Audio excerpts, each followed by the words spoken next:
আল্লাহ বললেন ওয়া আনফিকু ফি সাবিলিল্লাহি ওয়া লা তুলকু বিআইদিকুম ইলাত তাহলুকা ওয়া আহসিনু ইন্নাল্লাহা ইউহিব্বুল মুহসিনিন। তোমরা আল্লাহর রাস্তায় দান করবে আর নিজেরা নিজেদেরকে ধ্বংসের হাতে ঠেলে দিও না। তোমরা একে অপরের প্রতি ইহসান করবে, কারণ ইহসানকারীদেরকে আল্লাহ বড় ভালোবাসেন। সুবহানাল্লাহ পড়েন।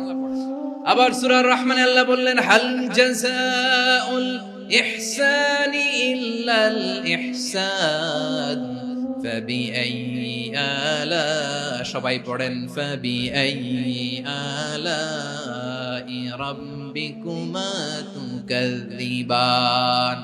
ইহসানের প্রতিদান হিসেবে ইহসানি হয়। বিশ্বনবী সুমামার প্রতি যেমন ইহসান করেছেন, সুমামাও ঠিক তেমন ইহসান ফিরিয়ে দিয়েছে। ঠিক কিনা বলেন? তাহলে এক নম্বরে হচ্ছে আদল, ন্যায় বিচার। দুই নম্বরে সবাই বলেন ইহসান, সদাচরণ। ইহসান দুই ধরনের প্রিয় ভাইরা, ইহসান ফিল ইবাদা, ইহসান ফিল মুআমালা।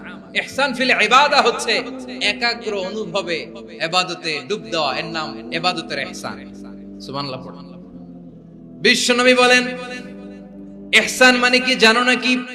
হাদিসে জিবরিলে সাইয়েদনা জিবরিল আলাইহিস সালাম বিশ্বনবীকে বললেন আখবিরনি আনিল ইহসান। নবী আমাদেরকে বলেন ইহসান মানে কি?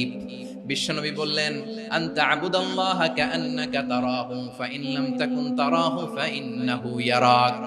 ইহসান মানে হলো এমন ভাবে তুমি আল্লাহর সামনে নিজেকে উজাড় করে ইবাদত করবে, তুমি ভাববে তুমি আল্লাহকে দেখতে পাচ্ছ। আর এটা যদি ভাবা তোমার জন্য কঠিন হয়ে যায়, অন্তত এতটুকু তুমি ভাববা যে আল্লাহ তোমাকে দেখতে পাচ্ছেন। ঠিক কিনা বলেন? ও আমার বীর চট্টলার ভাইয়েরা, কেউ যেটা দেখে না সেটা দেখে কে? এই বিশ্বাস হৃদয়ের মধ্যে আছে? নামাজে যখন দাঁড়ান এই ফিলিংসটা আনা যাবে? এসা পর্যন্ত যে আমরা হায়াত পাবো কোনো গ্যারান্টি আছে? সবাই আওয়াজ করে বলেন গ্যারান্টি আছে? গ্যারান্টি নাই।